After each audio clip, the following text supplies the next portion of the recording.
Leave your troubles at the door. We're gonna step it tonight. Easy, take it easy. Leave your worries, don't you be in no hurry.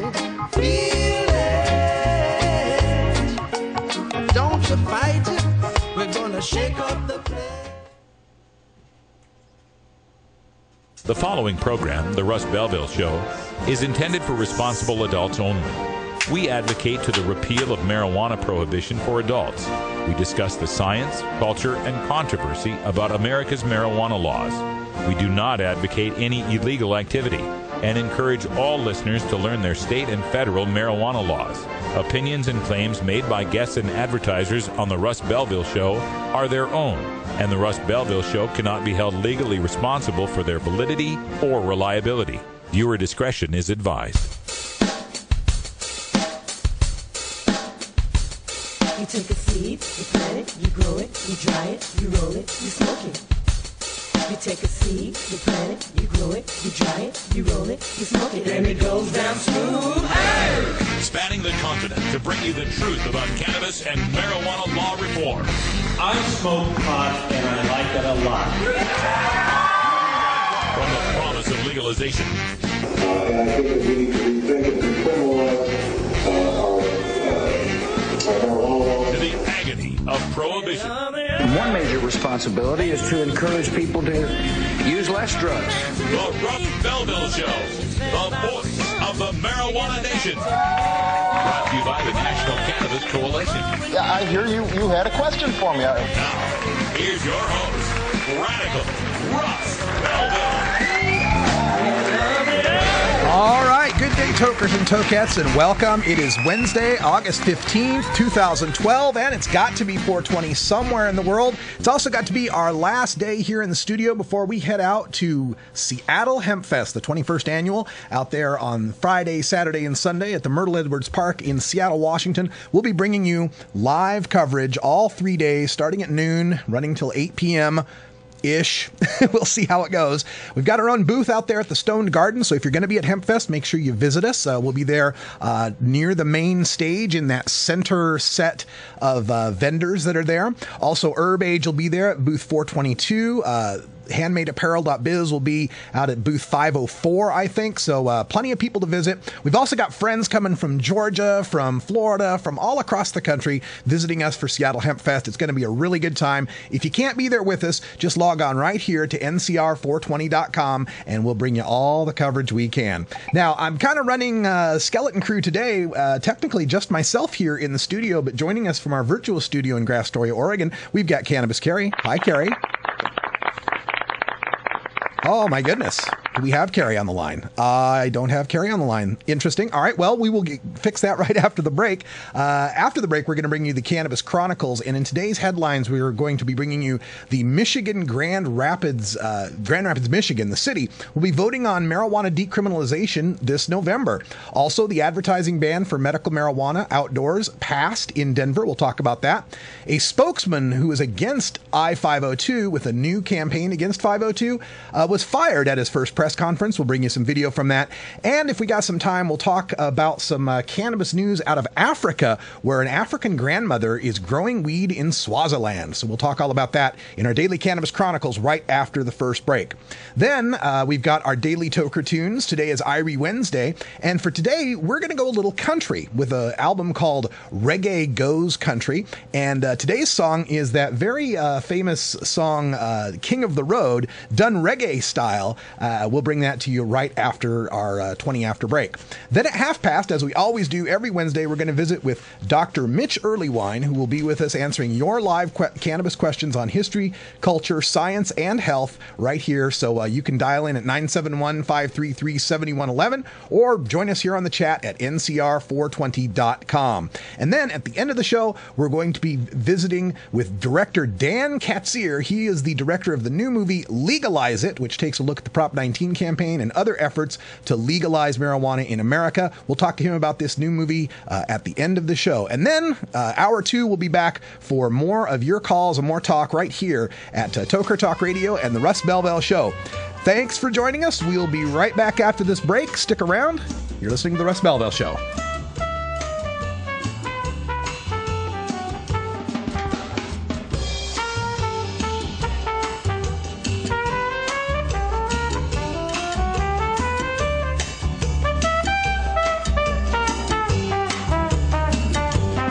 It's simply business. It's simply business.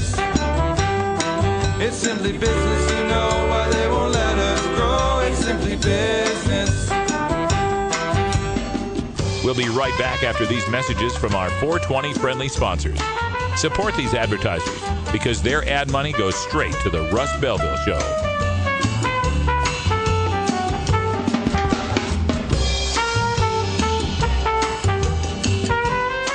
It's simply business, you know why they won't let us grow. It's simply business. It's simply business, you know why they won't let us grow. It's simply business.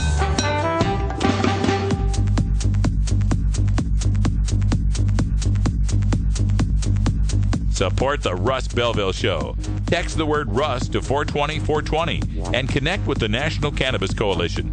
You can also send $10 to the Russ Belville Show right from your smartphone. That's Russ to 420-420.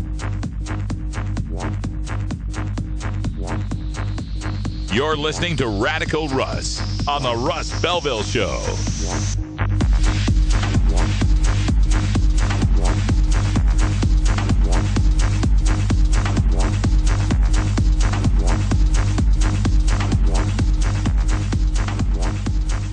Wiz Khalifa's wallet and cell phone are missing. Again. And Taco Bell's already been searched. We got to look somewhere.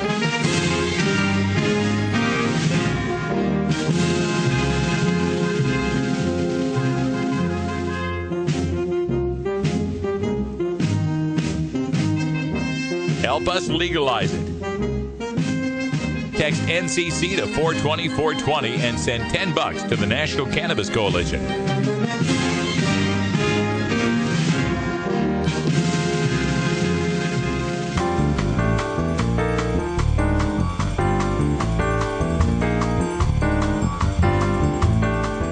Medical marijuana, industrial hemp, ganja sacrament, consumer cannabis. The topic of marijuana is heating up the news, and the Russ Belville Show catches you up with today's latest headlines. Now, here's our senior news editor, Cannabis Carey, with the Daily Cannabis Chronicle. Yes, indeed. The City Commission in Grand Rapids, Michigan yesterday approved ballot language for a decriminalization proposal for voters to consider in November. A city charter amendment is the action that they are using to try and decriminalize marijuana in the city of Grand Rapids. The group, Decriminalize Grand Rapids, submitted more than 10,000 signatures to get the minimum number of 6,565 signatures, which is 5% of the registered voters of Grand Rapids.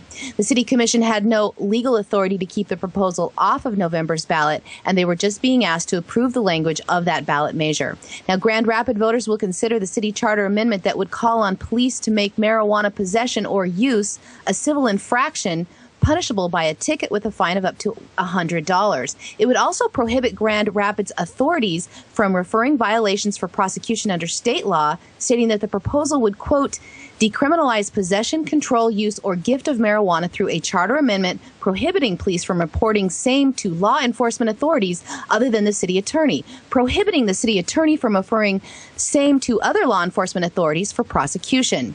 Now, Decriminalize Grand Rapids says that the charter amendment would save the city and Kent County an estimated $2.5 million a year in enforcement and prosecution of marijuana crimes, according to their spokesman, Tyler Nickerson, and will refocus shrinking police resources to other pressing needs. It passed, instead of enforcing marijuana offenses as misdemeanor crimes, police would issue tickets with fines of $25 for the first offense, $50 for the second, and $100 for any subsequent offenses. City Attorney Catherine Misch said that in practice, the passage of the proposal may lead to little or no enforcement for marijuana crimes at all. She said that it is unclear what the impact would be and that her department, along with the city police department, would have long discussions about how to enforce it if it passes in the polls come November.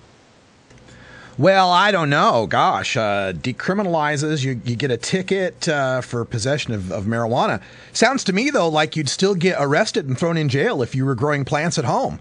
This isn't true legalization. This doesn't go far enough. This doesn't allow me to grow all the weed I want, anytime I want, anywhere I want, for any reason I want, with no regulations and no taxes and no other changes to any other existing laws.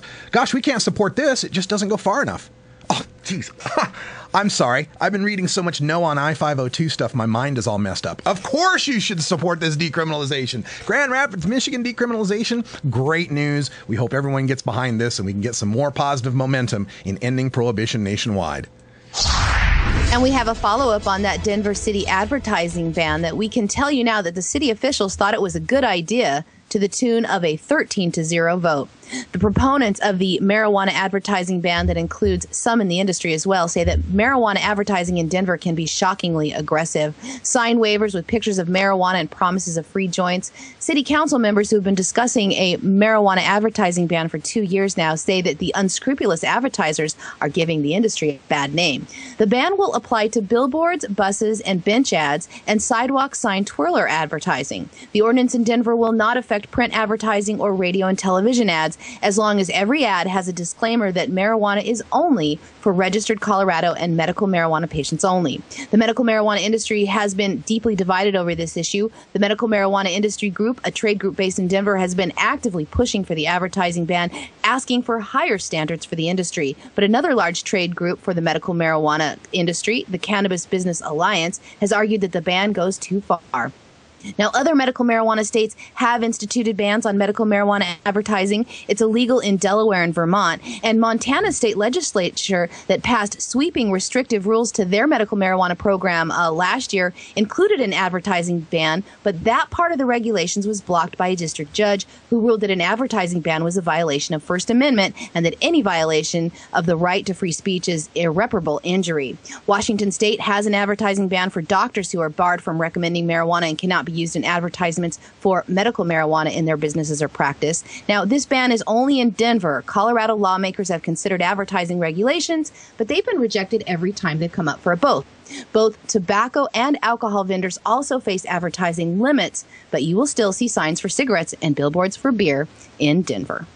Wow, God, there's so many different angles I could start responding to this. Of course, there's the First Amendment angle of, why are we banning, free speech for a product that's legal for these people to use? We could go with the angle of, alcohol and tobacco and prescription drugs, they all get to advertise on buses and such. And, I could go with another angle, which is I don't like advertising for any sort of medicines. I figure that when the ad says, ask your doctor for Fuckatol or whatever the drug is, when you ask your doctor for something, you are treating him like the pusher, right? He's the pusher. You're just the guy you get the drugs from. Doctors should be the one who recommend medicines to patients, not advertisements. But I don't want to go with that angle. Let me go with this angle. And that is for the medical marijuana industry, some of the people that are in medical marijuana to understand how it looks to the outside world, how things appear, because appearances and conceptions and perceptions are very important in this, right? So here's how it went down. For years and years and years and years and years, marijuana was illegal for everyone, for any purpose, even medical. It was an evil, dangerous demon drug that's going to lead you straight to heroin, lead to mayhem on the freeways, and ruin society as we know it. After a lot of careful work and framing and messaging, we convinced enough voters that, God, maybe you shouldn't lock up the real sick and injured people using marijuana. It is medical for them. Could we get in a little exception here for the medical users? Just, it's still illegal and all, and we understand that, but just a little exception. I mean, you got to be compassionate. And the people said, yeah, you're right. We got to be compassionate. Let's help these poor, sick cancer patients and AIDS patients. And when that passed, we all went, woohoo! Marijuana's legal. All right, let's open up stores. Let's have a bunch of festivals. Let's have a bunch of girls in bikinis up on the sidewalks, twirling signs with free pot leaves and free joints. Woohoo! It's legal. Are we surprised at the reaction and the backlash that this has gotten? People would have the same kind of backlash if there was dentist offices that had scantily clad girls spinning signs and say, woohoo! Get your laughing gas here. Lots of fun for laughing gas. Right? So it's kind of to be expected, this backlash that we got. And unfortunately, like most backlashes, they tend to go way overboard in what they're doing. So I don't want to say that I'm in support of this ban or that it's a good idea or that it's even the right thing to do, but I can certainly understand how it came about. Now, we have a story that got a bunch of media attention today from Swaziland on the African continent. A grandmother taking care of her 11 orphaned grandchildren has been growing high-grade marijuana that she sells into South Africa's black market. The strain that she raises is called Swazi Gold, and it's one that is sought after in the Regency for its high potency. The strain can fetch top dollar in next-door neighboring South Africa. Now, the original story came from the New York Times, where a reporter interviewed the woman who only used her middle name and told her story that without growing marijuana, she and her grandchildren would starve. Now, she's just one of thousands of peasants who try to eke out a living in the rural areas of Africa's southern tip. She's considered part of the vast global chain of drug cultivation that includes poppy farmers in Afghanistan and coca leaf farmers in South America. She uses the money she makes farming to send all 11 of her grandchildren to school and to buy them food, books, and clothing. She said she tried to make money growing produce, but she says that local baboons steal any corn or cabbages that you can grow. And because of the devastating rate of HIV infection in her country, thousands of children have been left homeless, orphaned, and often with their grandparents. She has had all 3 of her adult daughters die of the disease, leaving the children with her. Now, this niche market for alternative income is becoming more common in the rural areas in Africa. The United Nations is reporting rising marijuana use in South Africa, and that Swaziland in the north seems to be the most eager supplier. Swaziland is reportedly has more acreage under marijuana cultivation in 2010 than India, a cannabis-consuming nation more than 180 times its geographical size. Now, the woman featured in the New York Times piece is 70 years old, and she said she started growing marijuana when she heard other women in her village were doing it for extra money. Now, a season's crop will get the woman about $400 from the men who come up from the south to buy it. She says the price is too little, but with no other way to earn money, she says whatever little money she has makes her content. Well, here we go. Once again, we have people all over the world that are willing to farm this crop, that are turning to it for a way to support their families. And we do everything in our power to try to stop them from doing that. There are so many farming jobs and so much economic opportunity that is lost because of global marijuana prohibition. It's just very, very frustrating. And we had an interesting press conference yesterday for a new medical marijuana trade group. A spokesman for the new group called Safe Access Alliance, Philip Dowdy, a longtime cannabis activist, invited reporters to the office of Seattle lawyer Kurt Bohl for the kickoff of a new trade group and to discuss opposition to the current legalization effort in Washington state, I-502. Now, a group of No on I-502 campaign showed up to protest that the new group was co-opting their message and stealing their donations. The whole mess ended with that Seattle lawyer ending up firing Dowdy in front of reporters, saying, "You're fired. You embarrassed us." Now, I think you might have some video of this whole mess, Russ. Yeah, we're going to turn to the local Seattle news reporting on this. We reached the decision that we were going to have to launch a formal campaign in opposition to I-502. We were invited to the small North Seattle law office to meet. Is a huge attack on medical cannabis patients in this state. Philip Dowdy. I am the media director of the Safe Access Alliance, a large figure in the marijuana reform community, who introduced Rick Smith to speak. It's provided me with a longer life and a better quality of life. A longtime medicinal cannabis user spoke out against Initiative 502, saying it will tax out needy patients and set others up for unfair prosecution. 502 will wrongfully convict unimpaired drivers of DUI. But before he could finish, guys, you're not crashing our show. Get out of here. 2 members of No on 502 crashed the press conference. Registered path and using the I-502. Yes, 2 people who share the same beliefs on the marijuana legalization issue. You're pushing me? You're pushing me. Yes, this is my law office. You're pushing me. But felt Dowdy and Smith were hogging the spotlight and turned the press conference into a theater of the absurd. The strange thing about this is everyone arguing on this particular political issue wants the legalization of marijuana in some form or another, including the people for Initiative 502. It may be that there are some medical marijuana industry interests that are at play in these opposition arguments. Yes on 502 campaign chair Allison Holcomb discounted the dust-up, arguing her initiative legalizing pot possession up to 1 ounce for those over 21 strengthens DUI laws. is it sets a standard for how much active THC you have in your system. The opposition, named Safe Access Alliance, clearly red-faced over the fracas, fired Dottie on the spot, and now must wonder if their argument was just lost in smoke. In Seattle, Chris Daniels, King 5 News. Even if I-502 passes, there is still a question. It's 420 back in Idaho, where Russ and Carrie were born. So we have to go connect with our Russ. You know what I mean? Please support these sponsors who support the Russ Belville Show. You know, The Onion couldn't have written a better news piece than what actually happened at that press conference. We'll talk about more of that in hour 2, but right now, stick around. You got your Daily Toker tunes coming up. Trailers for sale or rent. We're going reggae gauze country right after this break. The law offices of Omar Figueroa would like to remind you to stand up for your rights. Please do not give up your precious liberties. There's nothing wrong with standing up for our constitutional rights, and in fact, it's the only way to honor the Constitution that recognizes our natural rights. Treat law enforcement with respect and respect the Constitution by standing up for your rights. If you are detained or arrested, stand up for your rights by repeating, "I respectfully invoke all my legal and constitutional rights. I do not consent to any search and seizure. I want to remain silent, and I want to speak to my attorney, Omar Figueroa." Omar Figueroa has more than a decade of experience in federal and California courts and graduated from Yale University, Stanford Law School, and Trial Lawyers College. Please contact the law offices of Omar Figueroa at 415-489-0420 or 707-829-0215. Or on the web at www.omarfigueroa.com. The Russ Belville Show reminds you to never smoke and drive impaired. Hang out for a while and share.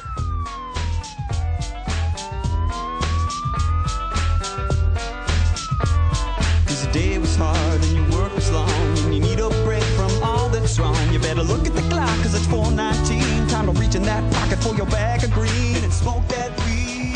You're tuned into the Russ Belville Show.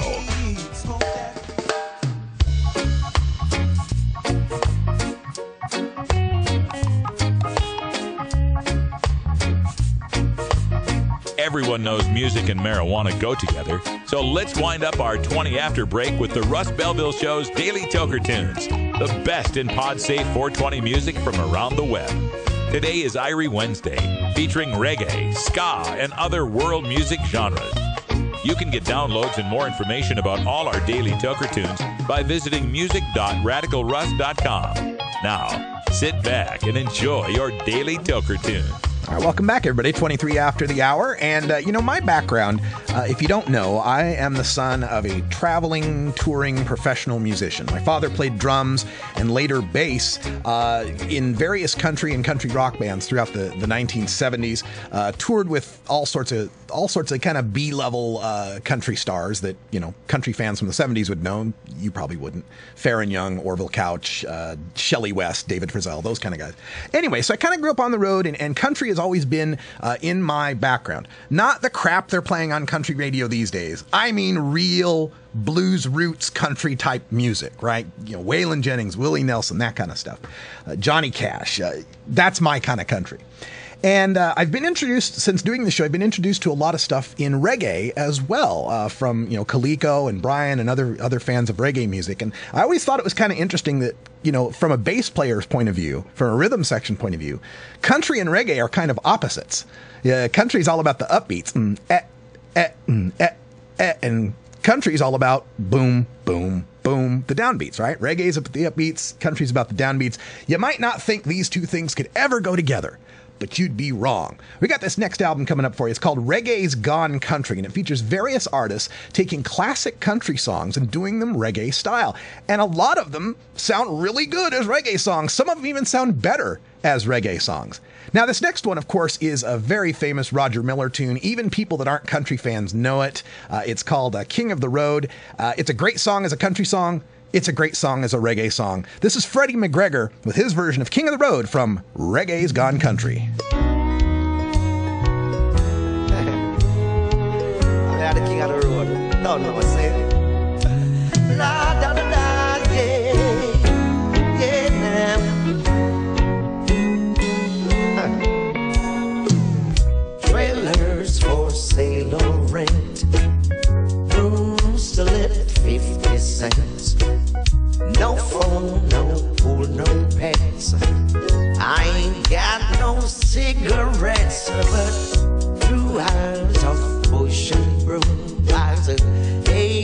by 12 4-bedroom. Man of means by no means, king of the road. Third boxcar midnight train, destination Bangor, Maine. Old worn out suits and shoes, I don't pay no union dues. I smoke old stogies I have found, short but not too big around. Man of means by no means, king of the road. I know every engineer on every train, all of their children and all of their names, and every handout in every town, and every lock that ain't locked when no one's around. I smoke old stogies I have found, short but not too big around. Man of means by no means, king of the road. Trailers for sale or rent, rooms to let to 50 cents. No phone, no food, no pets. I ain't got no cigarettes, but 2 hours of push and broom buys a 8 by 12 4-bedroom. Man of means by no means, king of the road.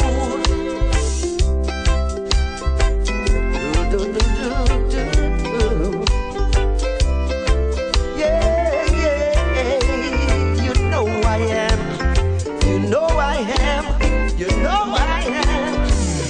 Third boxcar midnight train, destination Bangor, Maine.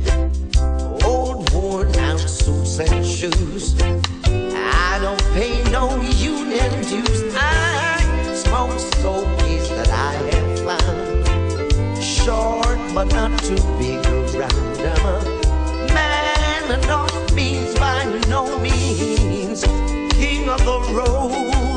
I know every engineer on every train, all of their children and all of their names, and every handout in every town, and every lock that ain't locked when no one's around. I smoke old stogies I have found, short but not too big around. Man of means by no means, king of the road. Man of means by no means, king of the road. The king of the road.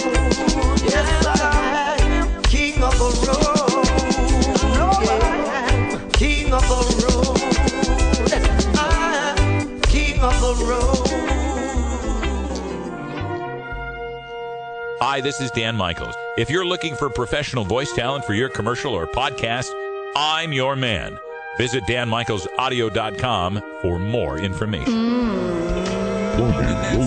I like it like that. Well, I don't know what you came to do, but what we came to keep the funk alive. That's right, baby. We're keeping the funk alive right here at Big Daddy Fink's Funky Roller Ring. National Cannabis Radio's home of soul, funk, and disco. So join me, Big Daddy, every Thursday night at 11 Eastern, 8 Pacific at the Funky Roller Ring, where every night is Saturday night.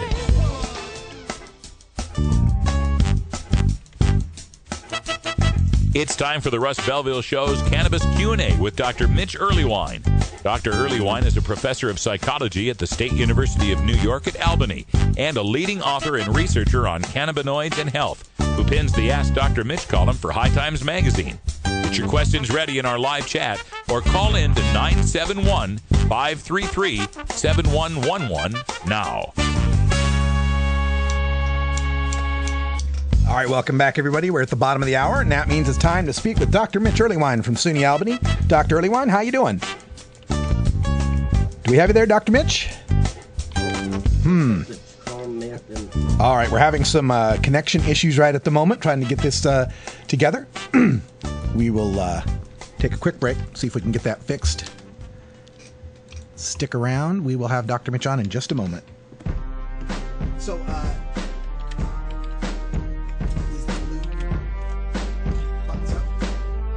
oh, this one?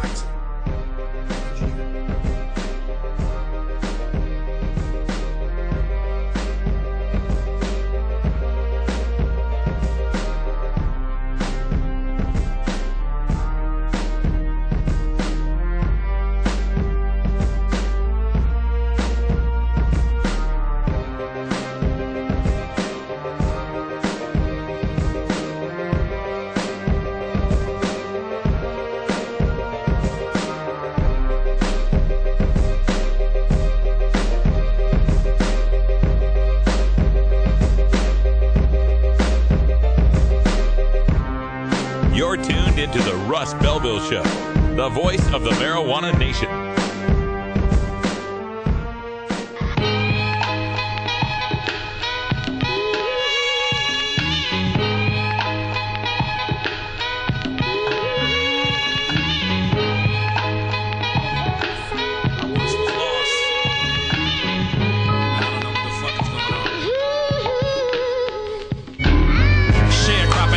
Nursing and cotton chopping, no benefits for hip hop and stock options, but it's better than drug dealing, stealing and robbing. My brain is bugged. I need to get a lobotomy to get this sickness out of me. My split personality gets like a dichotomy. The thick psychology of a slave that had his soul saved, like a black Baptist in the South, cradle to the grave. So show the next generation a way to behave. My bars are cell therapy for breaking them chains. Who's that peeking in my window? The internet, television, government men in trench coats. The spirit of my ancestors invoke, so the devil won't.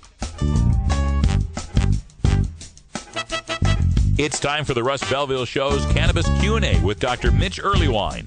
Dr. Earlywine is a professor of psychology at the State University of New York at Albany and a leading author and researcher on cannabinoids and health, who pins the Ask Dr. Mitch column for High Times magazine. Get your questions ready in our live chat or call in to 971-533-7111 now.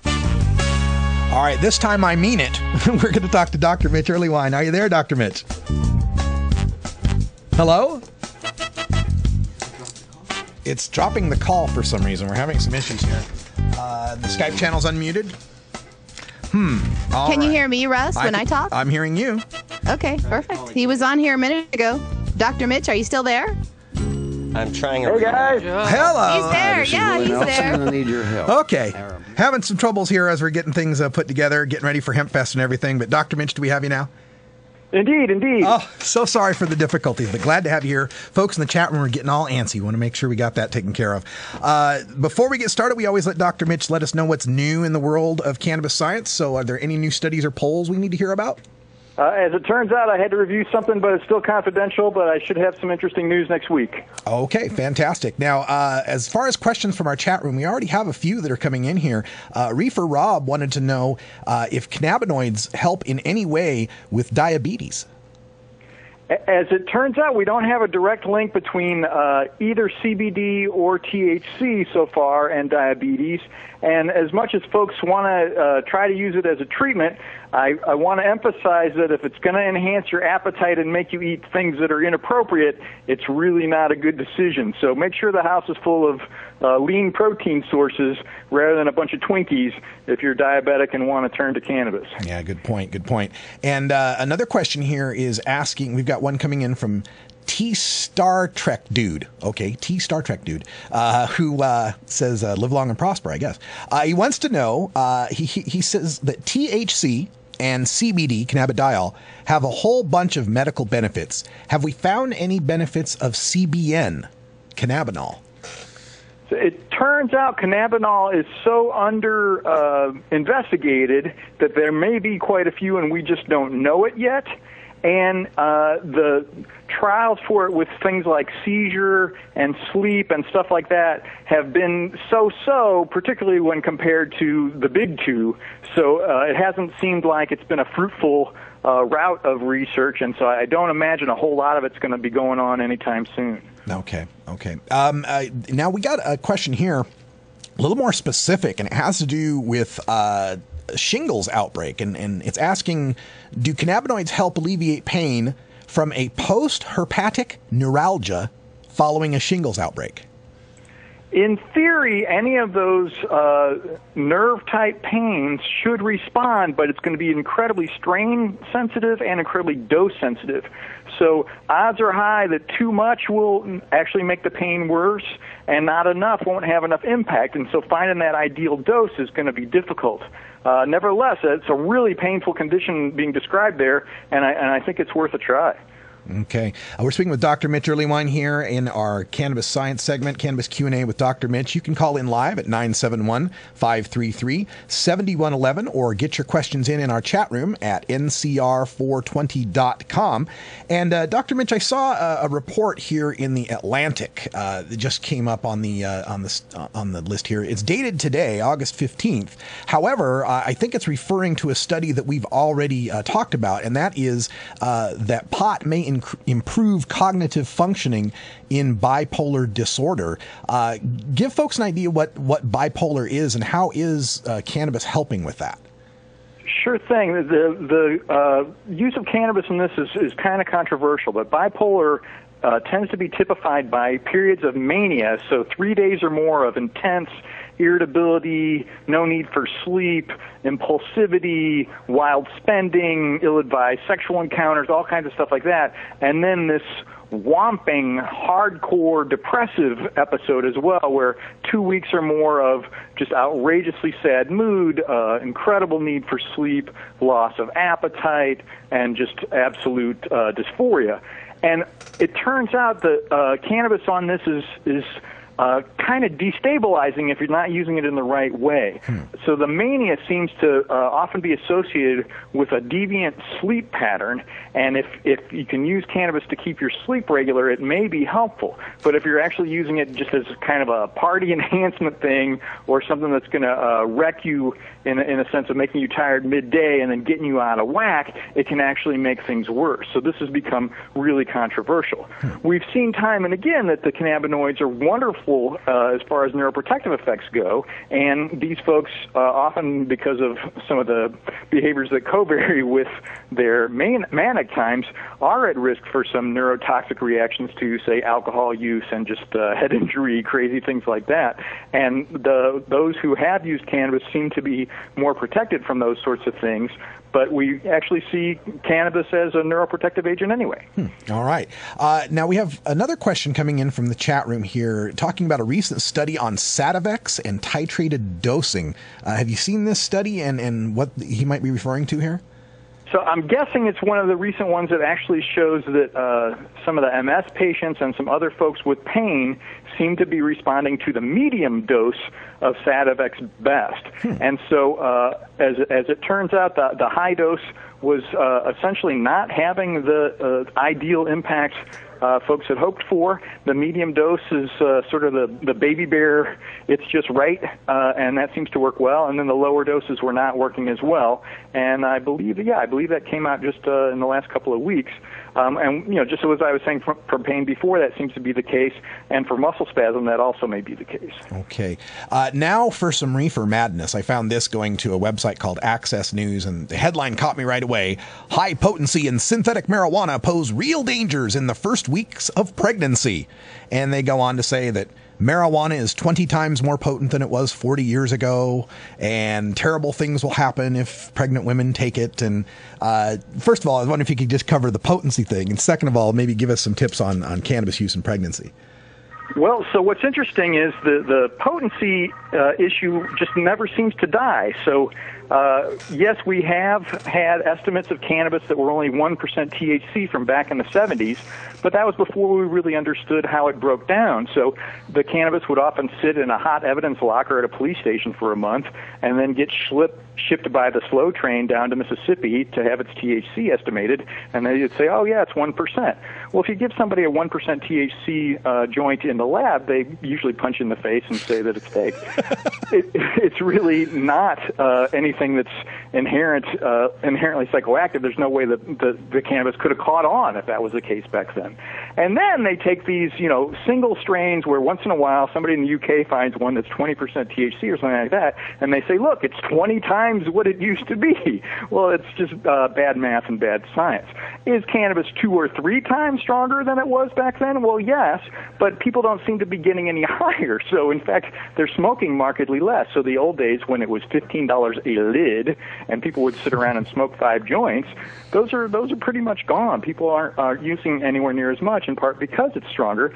And indirectly, this may actually lead to some harm reduction as far as lung exposure to any irritants is concerned. So I'm not too worried about the potency issue. Yeah. Now, the thing with pregnancy, goes back and forth, and we do not have a ton of compelling data saying, oh, my God, this is going to make your baby retarded footstools.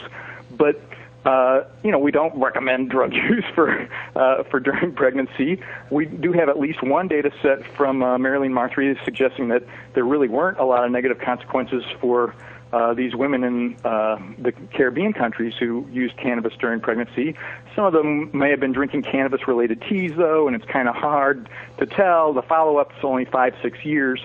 We do have one study from the United States where they've got the kids up to 10 years old, and the moms who used cannabis had kids who were more likely to be diagnosed with ADHD, attention deficit problems, but they didn't do a good job of measuring those in the moms, and we know that's a highly heritable disorder, so it's hard to tell really what the source on all that is. Yeah. Whenever I hear someone tell me that the weed today is so much more potent than the weed in the 1970s, I just like to pick out a picture of Parliament Funkadelic from 1978.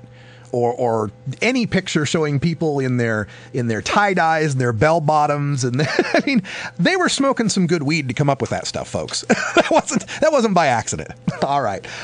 We got another question here from the chat room. What, if any, benefits does cannabis offer to those with brain lesions due to traumatic brain injury?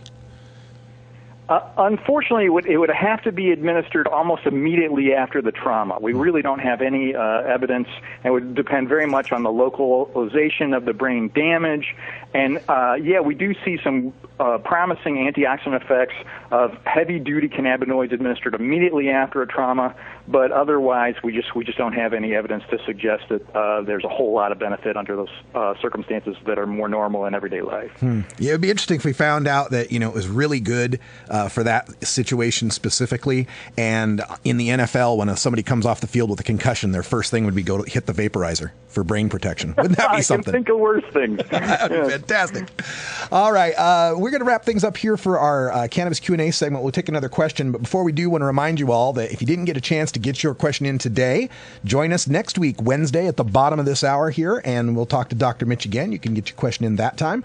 Or if you just want to keep it private, you can send it by email to 420research@gmail.com. That's 420research@gmail.com. And the final thing that, I just wanted to talk about here is, we're going into Seattle Hemp Fest. It's going to be a nice hot day out there, hot weekend. Tips for the people that might be listening and visiting Hemp Fest on how to stay safe and out of the sun, I guess. Yeah, and my clincher for this is always stay rested and stay hydrated. So there's no need to not sleep. There's no need to be the last person there or to stay up all night or anything like that. And having a bottle of water in your hand all the time is really the way to go. It may not feel hot. You may not feel thirsty right away, but making sure that you're drinking ahead of time and water, you can't go wrong. It's when you start getting dehydrated and start thinking less clearly that things really go awry. All right. Yeah, that's good advice for any outdoor festival, especially out in the middle of the summer in August. The heat won't be the only thing we have to worry about at HempFest, but it'll be a good time. We'll see y'all there. Just check us out at ncr420.com for the live coverage. Dr. Mitch joins us every Wednesday for Cannabis Q&A. Thank you, sir, for your service, and we'll talk to you next week. Have a great time. All right, when we come back, I'm going to talk about the new movie, Legalize It, with the director, Dan Katz here. Right back after this.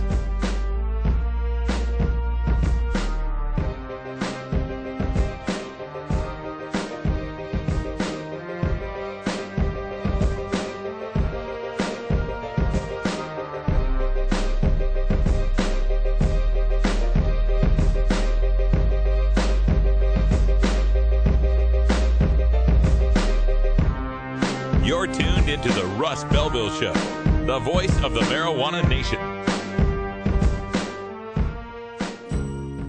Georgia. Hi, this is Willie Nelson, and I need your help. Our marijuana laws are terribly unfair, and they make criminals out of law-abiding citizens. Nearly 2,000 Americans are arrested every day on marijuana charges, and we are unfairly destroying the lives and careers of hundreds of thousands of people simply because they smoke marijuana. These are not criminals. They are average citizens like you, good neighbors who work hard, raise families, pay taxes, and contribute to their communities. And it's time we stopped arresting responsible marijuana smokers. We need your help to end marijuana prohibition once and for all. It's the fair thing to do. For more information, contact NORML, the National Organization for the Reform of Marijuana Laws. Call toll-free 888-67-NORML or visit their website at norml.org. 17 states and the District of Columbia have legalized the use of marijuana for medicinal purposes. Over 70% of the American public supports the use of marijuana for medicinal purposes. What does Governor Mitt Romney think of medical marijuana? So medical marijuana is legal in Colorado. One of our viewers, Bill Ferguson, asked, should marijuana be legalized for medical use? Aren't there issues of significance that you'd like to talk about? The medicinal use of marijuana is a significant issue to the millions suffering from cancer, AIDS, and other chronic pain, nausea, spasticity, and seizure disorders. I think marijuana should not be legal in this country. I believe it's a gateway drug to other drug violations. The use of illegal drugs in this country is leading to terrible consequences in places like Mexico and actually in our own country. Okay. I oppose legalization of marijuana. The best weapon you can have in the prohibition war is your mind. Fill your head with the knowledge you need by checking out this latest entry in the Russ Belville Show's Reformer's Reader. All right, welcome back. Reformer's Reader, or Reformers Going to the Movies, I guess, would be another way to put it today, because in this segment, we always like to talk about the emerging media that is telling the truth about the Prohibition War and the need to end Prohibition. And joining us today, the director of another one of these movies, Dan Katzir, is here with the movie Legalize It. And Dan, I hope I got your name pronunciation right there.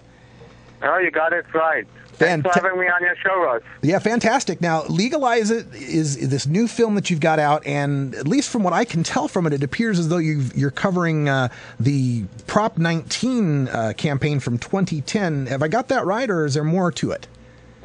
You got it right. I read an article in the newspaper that there's a group of people in Oakland trying to create a ballot initiative to legalize, and I talked to them, and I started following it from the moment they started to the moment they didn't pass Prop 19, but what happened was that following Prop 19, California decriminalized, so they did win. Yeah, and so in the documentary style here, who all were you embedded with? I suppose the campaign people, but also anybody that was opposed or other groups? I followed everybody, but my main focus was on the people, on Richard Lee and Dale Clare and Jeff Jones, the leaders of the campaign. So it's a movie that feels like a fiction film where I'm following the people trying to make change, and it was quite a roller coaster ride. Oh, yeah. Now, we've got some screenings of this movie coming out. Now, you're at Seattle Hemp Fest, is that right? We're going to be showing parts of it at Seattle Hemp Fest, and we're also showing the movie, believe it or not, in 3 churches. I'm so glad to hear that, because I think there's a very strong argument to be made to the faith community out there. You know, people that feel that we should treat those that are lesser than ourselves with respect and dignity, and end injustice. I think the drug war plays to those themes very well. Was that your thinking in trying to get this screened at any churches? I've actually made a lot of movies that have played in faith-based organizations, and when I started doing this film, my dream and my goal was to have a movie about marijuana that would go to the faith-based community, because I think it's, at the end of the day, marijuana is, it's a moral issue more than anything else, and the fact we've made it a legal issue is not the issue. It's something between a man and himself, and not between a man and going to jail. Well put. In covering the people behind Prop 19, Dale Jones and Jeff Jones and Richard Lee and so forth, what struck you the most about them as people, their personalities, their perseverance? What was your impression of their efforts? What I really liked about them is that, when they started, none of them had any political experience. So it was basically a group of people that had no political experience. They had very little money. Richard put his own life saving on it, but that was just enough to qualify for the ballot, but it wasn't enough to run a ballot. And ballots in California cost, tens of millions of dollars. So it was a small group in a small, or not a small, but in a poor town that was not, L.A. or San Francisco or San Diego, and they managed to get the whole world talking about it. So I think it's a very inspirational film that people, if they really want to do something, they can do it if they just have enough passion. And I think hopefully this movie will inspire other people to, jump into the political arena and try to make change, because I think change happens only when enough people believe that they can change something. You're absolutely right. Activism starts with ACT. We're speaking with Dan Katzir. He's the director of this new film, Legalize It. You can find out more by going to the website, legalizeitmovie.com. The screenings are coming up in the Seattle area, including Seattle Hemp Fest. On Friday, August 17th, they'll be at the Bethany United Church in Seattle. On Saturday at 12:40 at the Hemposium at Seattle Hemp Fest. We'll be there as well, so we'll cover that screening. Sunday, there's going to be a location in Federal Way. We'll be checking it out at the Kingdom Christian Center. And also on Sunday, later that evening, a preview at the Woodinville Unitarian Universalist Church. And I like some of the people that you've got joining you here on these screenings. We've got Judge Jim Gray, the vice presidential candidate for the Libertarian Party, Dan Rush from the United Food and Commercial Workers, and Jody Emery. They'll be at the Hemposium one. At the Sunday one in Woodinville, we'll get Dan Rush and Amanda Rain from UFCW, Betty Taylor, the former chief of police in St. Louis, Missouri, and a speaker from Law Enforcement Against Prohibition. So it sounds as if you're getting a lot of great support for this film. After these initial screenings, do you have plans for it to be, distributed widely to regular theaters or on Netflix or video or anything like that? Well, listen, we're a very, very, very low budget film. I made a lot of films, so I know how to do them very low budget, but, you need a huge budget to market stuff. So we hope that, through grassroots efforts, we can get the story out. And my dream is to go to more churches, because I think the more faith-based organizations will show this film and the more the discussion will be raised within faith-based organizations, I think it will impact the most amount of people that could actually switch their opinion. Because I think one of the problems with the marijuana movement is that a lot of them are just preaching to the choir, and they're not trying to bring the issue and the story and the conflict to a broader audience. Then also the people who might not necessarily care about marijuana, but should care about marijuana and should realize why, even if they don't smoke, they should support legalizing it. So that's why I think a church is one of the best places to reach out to everybody, in a place that is safe for people to actually have a moral discussion.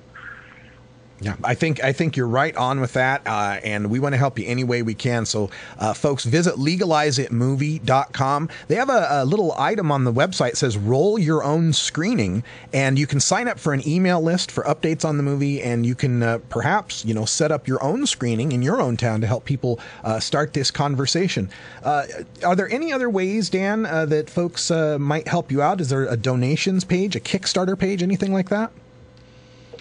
No, I think that the thing that would help us the most is just people learn about the film, and if they think this is interesting, to talk to people within their community. If it's a pastor, if it's a reverend, if it's a rabbi, if it's anybody else that they think will be interested in hosting a screening, and trying to bring the film to their community. That will help the most, because I think the more people talk about the movie, the more they will talk about legalization, and the more through seeing the story of Richard, Dale, and Jeff, they will see they can bring legalization to their city or their town or their state. Mm-hmm. Well, there's also all sorts of social media contact for Legalize It Movie. If you go to Twitter, it's Legalize It Movie. If you go to YouTube, they've got a page up there for Legalize It Movie, and also Facebook. Just check that out. The links are right there at legalizeitmovie.com if you'd like to follow along. Again, we're speaking with Dan Ketzier, the director of Legalize It Movie. What sort of projects do you have happening now? Are you moving forward with more marijuana projects, or is there something new on the horizon for you? We have a lot of different projects that we're working on, but I'm willing to put, when I started this movie, I was not aware of a lot of stuff about marijuana and the issues and the problems of legalizing, and thanks to this film, I became much more aware. So I'm going to dedicate the near future to help, bring this movie out there so more people will be aware, just like I became aware, because the facts are just unbelievable about. That's fascinating to me, because one of the things I do appreciate what you're saying about having to reach outside of the choir, because there's things the questions they're asking that we're not hearing. So as someone who learned new things from doing this, what kind of new things did you learn so we can know what to highlight for other people out there? I didn't understand that. To be honest, I never really asked myself why marijuana is illegal, and I didn't know that, about a third of Americans have become criminals, and yet nobody seems to, try to, a small group of people trying to make change, but a lot of people, even the people who smoke, don't care enough to try to make change, and they don't care that they themselves might go to jail. Did you find that frustrating during the Prop 19 campaign, to find people who had called themselves supporters of marijuana legalization actually opposing Prop 19? Yeah, the biggest and maybe craziest thing that I experienced was that a lot of my friends in Hollywood, people who are music producers, musicians, actors, all smokers, they voted against Prop 19. Really? And I asked them why, and they said they don't want people to smoke it. Even people who saw my film and later went out and lit a joint said to me, I voted against it. And I said, after seeing my movie, they said I would still vote against it. And I said, why? They said, because I think most people are not as responsible smokers as me. And I said, what? They said, yeah. They said, I'm a responsible smoker. And I said to them, how are you responsible? You smoke 20 joints a day. But people somehow feel that they are special, and then everybody else are not as special as them. And I think that we have to make people realize that if it has not harmed you, it will not harm other people. And I think somehow people are more afraid to admit that they've been conned by their own government than to admit that the thing that they think is illegal is not that dangerous. Well spoken. Well, Dan Ketzier, I appreciate you coming here on the show. I appreciate you putting out this movie. LegalizeItMovie.com is where you can find out more information, or Legalize It Movie on Twitter. We'll be watching some of it at Seattle Hemp Fest on Saturday, 1240 in the Hemposium. I hope you join us there. And Dan, you'll be there in person there at Hemp Fest?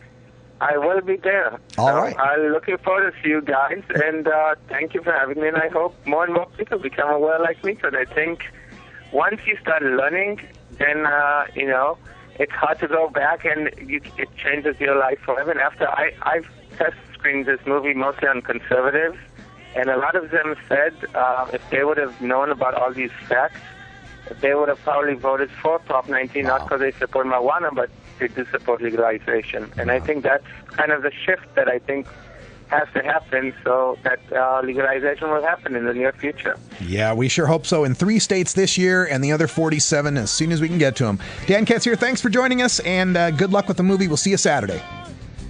Thanks a lot. See you. All right, stick around, folks. Hour 2 is coming up for Wiz Khalifa, who's not here, and Cannabis Carrie and Brian the Red. I'm Radical Russ. Thanks for joining us. Until next time, take care of each other, tokers.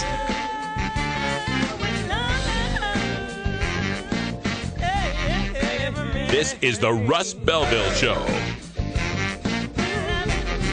The Russ Belville Show is blogging and podcasting daily at RadicalRuss.com. You take a seed, you plant it, you grow it, you dry it, you roll it, you smoke it. You take a seed, you plant it, you grow it, you dry it, you roll it, you smoke it.